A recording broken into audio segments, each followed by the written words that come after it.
Alright, we're gonna get started here. I have a nice eye of round roast I picked up at the local grocery store, and we're gonna make it some roast beef today. We're gonna make it on the Kamado using the rotisserie attachment.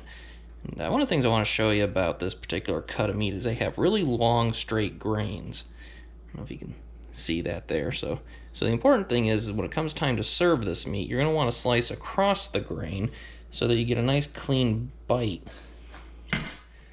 So we're a few hours out from when we want to cook it, but we're going to start off here in my little cup here. I have salt, pepper, and garlic, just basic stuff from the grocery store, all coarse cut.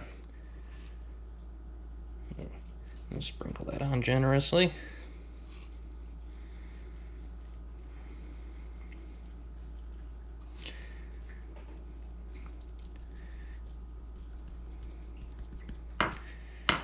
So this is called dry brining. So what's going to happen is the salt is going to draw some of the liquids up out of the meat, and they'll get reabsorbed back into it. It's going to help make the meat a bit more flavorful. But we're going to kick that up a little bit too.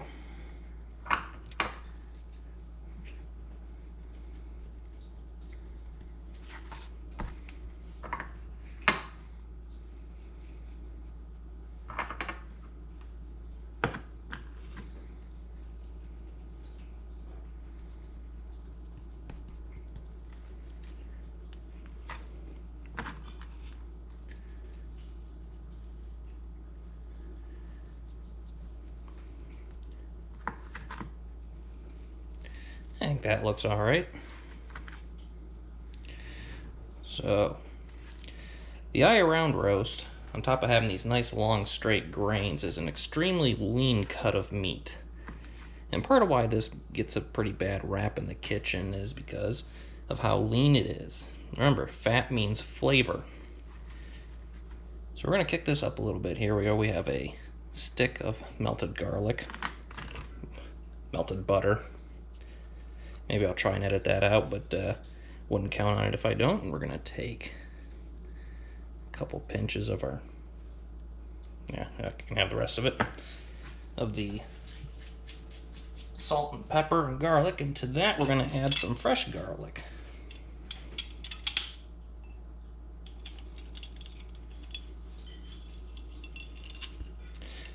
When you're using one of these garlic presses, make sure you got the business end of it over your bowl, unless you want to squirt garlic juice all over your counter.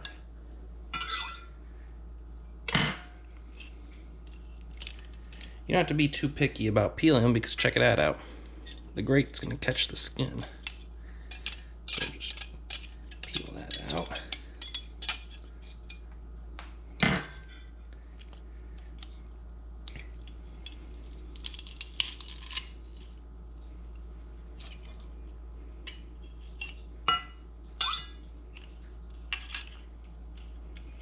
See how it catches the skin and the peel?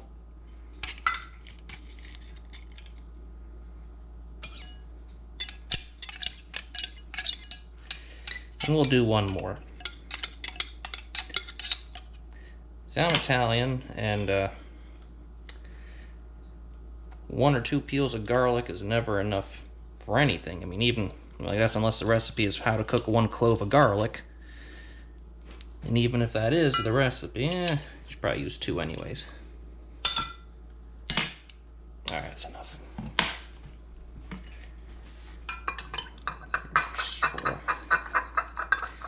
So now we have melted butter, salt, pepper, fresh garlic, garlic juice. And we're going to use the big old injector with the fat needle so we can pick up some of that pepper and the big chunks of garlic.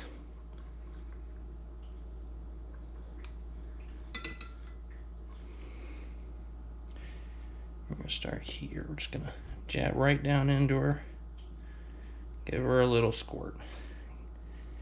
Now when I pull the needle out, see how I kind of cover it up with my thumb? Just to try and keep it from squirting back at me. And you might catch a little surprise from this. The liquids tend to squirt out in interesting directions. You never know where it's going to come out of.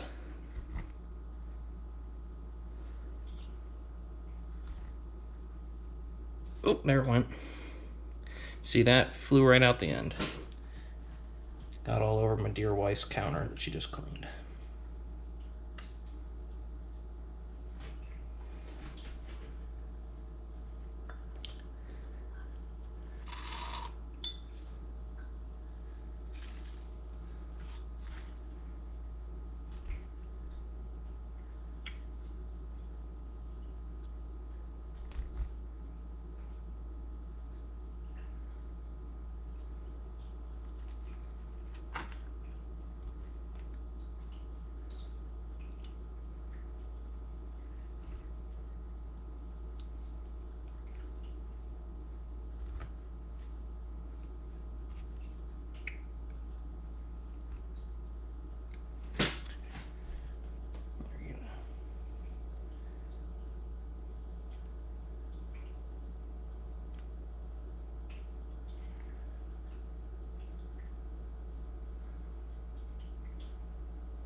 Get just a little more.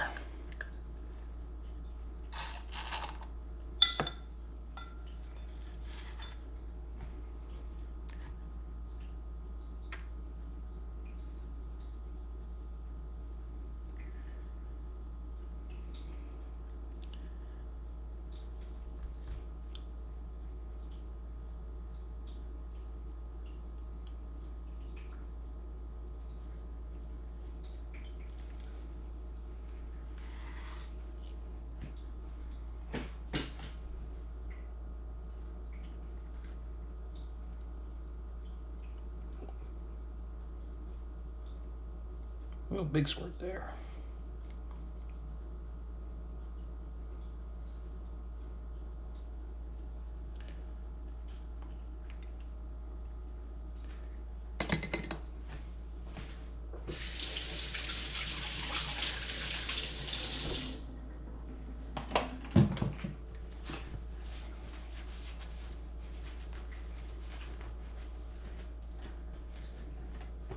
We're going to take and wrap this in plastic.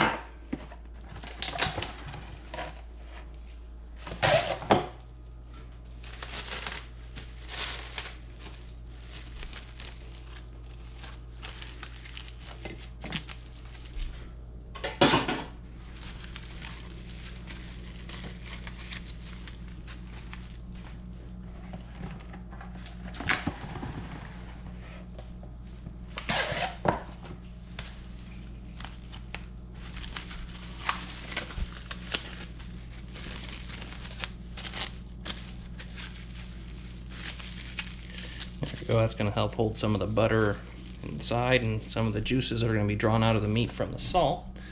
We're just going to stick this guy right into the fridge and we'll see you back in a few hours. Alright, so I placed the Joetisserie attachment in place. What you see, it's kind of this wedge-shaped spacer. It goes around to the back. Lets the lid sit on it smoothly, and it's not designed for this particular grill, but it works. Now if you look over here, you'll see we've got a hole, and when you use a Kamado, the most important thing is you got to control the airflow in and out of it.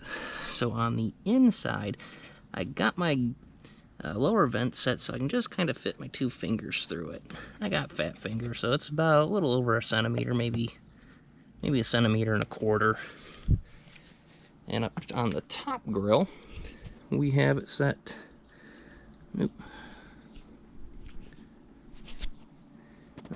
Set to about 1.5, but there you can kind of see how thick it is. So with these settings the way they are, this grill's gonna settle somewhere around the vicinity of 300 degrees. So we'll see you back in a couple of minutes. Okay, and welcome back. We got our piece of meat out of the refrigerator, and we're about 20 minutes or so before the grill is going to be ready to start cooking the meat on. And here we go. We have this round, and my goodness, would you just look at that garlic butter. It's going to have a ton of flavor. So like we said earlier, fats are flavor, and if that's the case, I am freaking delicious.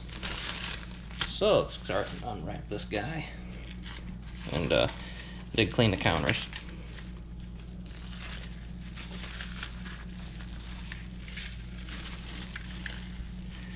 So skewering this while the grill's still heating up is going to do two things for us. First, it's going to let the meat come up to temperature, and then we're just going to be ready to throw everything on all at once. So we got our skewer freshly washed, and now it's time to give her the old what for. Gonna start right here in the middle. Just poke her on through.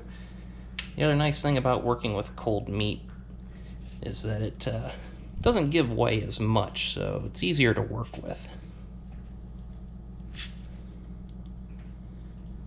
Stick that right about in the center. We're gonna put our prongs on. I'm just gonna get them into the meat, but I'm not gonna squish it all the way yet. Get the other one lined up. Now this one here I'm gonna set all the way. Now, if I had butcher twine, that would be a good time to tie it to try and make the width as even as possible, but this piece isn't too bad. But I am gonna try and use that second skewer to squish it in a little more. Let's lock that down, and we got a pretty even looking piece of meat. So the other reason we want to let it sit out a few minutes is this is going to allow the piece of meat to come up closer to room temperature than what it is right now. If you take a cold piece of meat and you throw it right on your grill, especially a thick one, what's going to happen is as the outside cooks, the middle of the meat is still going to be really cold. So what'll end up happening, by time the middle of your meat reaches a safe eating temperature, the outside is going to be horribly overdone. So we're going to let this come up to temperature. It's going to take 20 minutes or so, and then it's going to be time to put it on the grill. Okay, grill's up to temperature. The ceramic is sufficiently heat soaked. And we got our smoking wood in, which is probably caught on fire because I've had the grill lid open too long, but it is time to set in the beef. So set it right there into the cradle. And goes into the attachment there. Oh, dilly. That is burning my fingers. Switch her on. Gonna do her thing. See you back in about an hour. Okay, so it's been about an hour and we're ready to take a little look at it. We're gonna do our first peek and let's see how we're doing. Oh boy, would you just look at that nice color that's developed. Now, as you remember, we didn't add any sort of barbecue sauce or paprika or anything that's going to give it that nice red tint. We can still see our coarse pepper, and that bit of browning is the fat that's rendering out of it, and probably some of our butter too. So, people like to ask, how long does it take to do barbecue? And the truth of the answer is, it is done when it's done. And you decide it's done by taking a reading with an instant read thermometer. This is a Thermopop, and it's my absolute favorite barbecue gadget that I own. So I'm going to wait for this meat to spin around just one more time, and then we're going to shut off the Joetisserie, and we're going to take a read and see roughly where we're at, and try not to burn my hands in the process.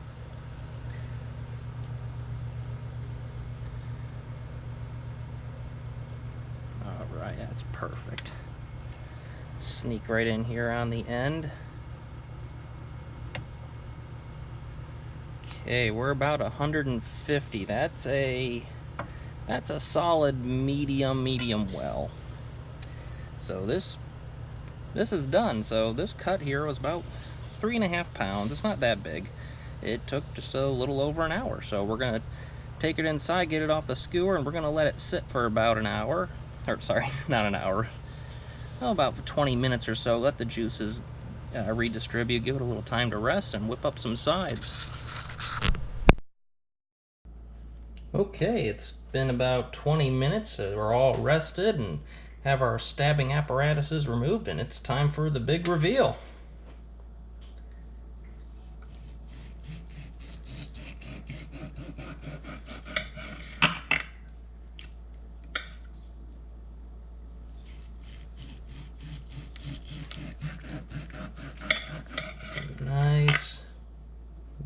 medium roast beef.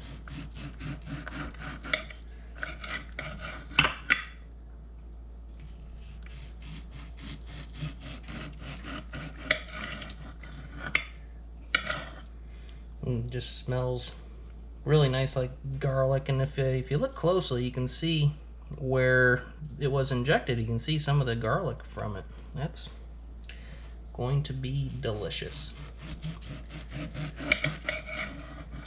So there you have it. Nice, juicy, tender eye of round roast.